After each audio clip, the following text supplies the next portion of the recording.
ঘুরতে কার না ভালো লাগে, সবার ভালো লাগে। হ্যাঁ, তাই আজকে আমরা বেরিয়ে পড়লাম এমন একটি জায়গা যার সাথে ঘোরাও হবে এবং তার সঙ্গে জড়িয়ে আছে বাংলার খুব অতি প্রাচীন এক ইতিহাস। জেনে নেব আজ সেগুলি এই ভিডিওর মাধ্যমে। প্রথম থেকে শেষ অবধি দেখতে থাকুন মন দিয়ে। কোথায় যাচ্ছি একটু পরেই জানতে পারবেন, দেখুন না।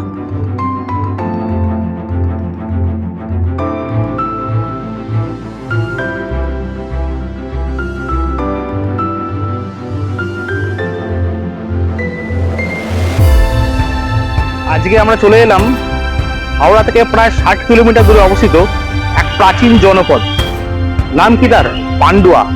দেখে নেবো সেখানের মিনার এবং 22 দরওয়াজা। চলুন দেখা যাক। আরেকটি কথা, যদি ভিডিওটি ভালো লাগে তো লাইক ও সাবস্ক্রাইব করবেন। এবং সব থেকে বড় কথা এটি, আর কি আমার সবচেয়ে বড় টেনশন, যে এসআই আন্ডারেতে যে কটা জায়গায় গেলাম এখন অব্দি আমি কোনো জায়গায় পশ্চিমবঙ্গে ঢুকে গেছে। হ্যাঁ, বাঁকুড়া দুর্নীপুরে অবশ্যই ঢুকতে দিয়েছে এবং খুব সুন্দরভাবে তাদের ব্যবস্থাপনা। কিন্তু আগেবারে ভিডিও দেখেছেন আপনারা গাজী দরগাতে ঢুকতে দেননি, দেখি এখানে ঢুকতে দেয় কিনা। তো এই ঢুকতে না তো কিছু করার নেই, তাহলে বাইরে থেকে ভিডিও করে চলে আসতে হবে। তো লেটস গো, দেখা যাক কেমন, এবং জানবো এর ইতিহাস সম্বন্ধে অনেক কিছু। পুরো ভিডিও জুড়ে থাকবে, দেখে দেখুন। দারোয়ান কোথায় গেল? ইতিহাস ঘাঁটলে দেখা যায় ত্রয়োদশ শতাব্দী শেষের দিক করে বাংলায় মুসলিম রাজ্য সর্বাধিক বিস্তার লাভ শুরু করে। এই সময় বাংলার চতুর্দিকেতে ইসলামের সামাজিক প্রতিষ্ঠার অভিযান ছড়িয়ে পড়ে। ধীরে ধীরে হিন্দু রাজত্বের অবসানের পর প্রতিষ্ঠা হয় মুসলিম সাম্রাজ্য।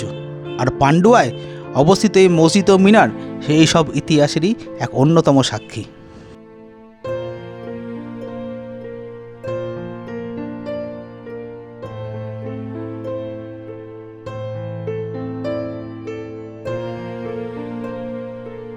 তবে এক্ষেত্রে বলে রাখা ভালো, পান্ডুয়া নামটি শুনলেই আমাদের যে জায়গাটি কথা প্রথম মাথায় আসে তা হলো মালদার গৌড়। কিন্তু না, এই পান্ডুয়া সেই পান্ডুয়া নয়। মালদা জেলায় যে পান্ডুয়া রয়েছে তা গড়ে উঠেছিল সুলতানি আমলে। এই পান্ডুয়া সূত্রপাত হয় হিন্দু রাজা পাণ্ডুদাসের হাত ধরে। হিন্দু রাজার অধীনে থাকায় এই সমস্ত রাজ্যগুলির চারিদিকে গড়ে উঠেছিল প্রাসাদ প্রমাণ অট্টালিকা কিংবা সুদৃশ্য দেব দেউল। কিন্তু দুর্ভাগ্যক্রমে সেই সব হিন্দু স্থাপত্যের কিছুই আজ অবশিষ্ট নেই। পরবর্তীকালে এইসব অঞ্চলে মুসলমান বিজয়ের পর রাজ্যের স্থাপত্যগুলিতে আসে এক বিরাট পরিবর্তন। মুসলমান শাসকগণ কর্তৃক শাসিত হয়েছিল বলেই সেই সব নিদর্শন আর দেখতে পাওয়া যায় না। আর এর প্রভাবেই সময়ের সাথে সাথে এইসব অঞ্চলের অনেক মন্দিরই রূপান্তরিত হতে শুরু করে মসজিদে, ঠিক যেমন ত্রিবেণীর জাফর খাঁ গাজী মসজিদ দরগাও। সময়টা আনুমানিক ত্রয়োদশ শতাব্দীর শেষের দিকে। পান্ডুয়া তখনও হিন্দু রাজার অধীনে। রাজ্যে মুসলিম সম্প্রদায় একবারে নেই বললেই চলে। হিন্দুদের মধ্যে মাত্র খান পাঁচেক মুসলিম পরিবার বাস করত রাজ্যে। তাদের মধ্যে ছিল এক মুসলিম ফকির, নাম তার শাহ শফিউদ্দিন, যিনি এই সময়ে পান্ডুয়ার ইসলাম ধর্মযাজক। একে তো কয়েক ঘর মুসলিম, তার উপর রাজার কঠোর শাসন ব্যবস্থা। এরই মধ্যে একদিন ফকির শাহ শফিউদ্দিন তার পুত্রের খাতনা অনুষ্ঠান উপলক্ষে অতিথিদের ভোজের জন্য এক গরু কুরবানি দেন। কিন্তু সে সময় স্থানীয় রাজার নির্দেশে রাজ্যে গো হত্যা ছিল চরম অপরাধ। রাজার এই হত্যার খবর জানতে পেরে শফিউদ্দিনের ছেলেকে বন্দি অবস্থায় নিয়ে এসে কালী ঠাকুরের সামনে উদ্দেশ্যে তিনি বলি দেন। কিছু ঠাহর না করতে পারা শফিউদ্দিন মৃত ছেলের দেহ নিয়ে ছুটে যান দিল্লির দরবারে।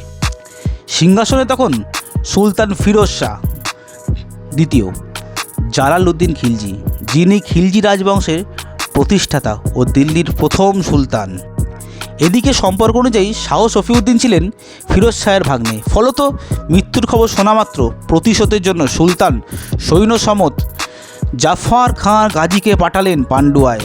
ঐতিহাসিকদের মতে শাহ শফিউদ্দিন এখানকার হিন্দু রাজাকে পরাজিত করে জয়স্তম্ভের নিদর্শন স্বরূপ এই মিনারটি তৈরি করেছিলেন। আবার হিন্দুদের মতে পূর্বে এই স্তম্ভ বা মিনার ছিল দেব মন্দির। সাধারণত এই মিনারগুলি বিজয় মিনার হিসেবে তৈরি হলেও না, ব্যবহৃত মাজিনা বা নামাজের আহ্বানের জন্য। আজানের শব্দ যাতে অনেকটা দূর পর্যন্ত পৌঁছাতে পারে তার জন্য মিনারগুলি অনেক উঁচু হতো। কোনটি ঠিক আর কোনটি ভুল, কী বা ঘটেছিল আর কী বা না ঘটেছিল এখন আর তা জানার উপায় নেই। তবে এইরকমই স্তম্ভ বা মিনার দেখা যায় ভারতের অনেক স্থানে, যেমন মালদা জেলার গৌড়ের ফিরোজ মিনার, পুরনো মিনসরাইয়ের মিনার, দিল্লির কুতুব মিনার, সবগুলি পান্ডুয়ার মতো 5 তলা বিশিষ্ট মিনার। হয়তো পান্ডুয়ার এই মিনারও শাহ সাফিউদ্দিন বা সেই রকম কোনো মুসলিম শাসনকর্তারই তৈরি। পান্ডুয়ার এই মিনারের উচ্চতা ছিল 125 ফুট। সংস্কারের পরেতে এই মিনারটির উচ্চতা আছে 127 ফুট। ওটার জন্য ভেতরে সিঁড়ি আছে 161টি। ঠিক আজ থেকে 1 বছর আগেও এই মসজিদ চত্বর বা মিনার প্রাঙ্গণে সাধারণের প্রবেশ ছিল। ইতিহাস প্রেমীরা এবং ভ্রমণ প্রেমীরা ছুঁয়ে দেখতে পারত পান্ডুয়ার এই ঐতিহ্যকে, কিন্তু এখন এই পুরো চত্বরকে ঘিরে ফেলা হয়েছে। প্রবেশ এখন কোনোভাবেই সম্ভব নয়। আগে মাঘ মাসের শুরুতে এই মিনার চত্বর জুড়ে বসতো এক বিশাল মেলা। এখনও সেই মেলা হয়, তবে সরিয়ে নিয়ে যাওয়া হয়েছে পাশের একটি মাঠে, যেখানে ধর্ম নির্বিশেষে হিন্দু মুসলিম সকলেই এসে উপস্থিত হন এবং এক ভ্রাতৃত্বের মেলবন্ধন গড়ে ওঠে। আজকের এই সামান্য উপস্থাপনা আমার আপনাদের কেমন লাগলো একটু কমেন্টে লিখে জানান। আর যদি ভালো লাগে কী করতে হবে আপনারা জানেন। Please like and subscribe my channel. ফিরছি খুব শিগগিরই আরও নতুন নতুন প্রাচীন ইতিহাস নিয়ে। ভারতবর্ষের আমাদের চোখের সামনে থাকা না জানা অনেক ইতিহাসের কথা তুলে ধরবো আপনাদেরই সামনে। দেখা হচ্ছে খুব শিগগিরই। ভালো থাকবেন, সুস্থ থাকবেন।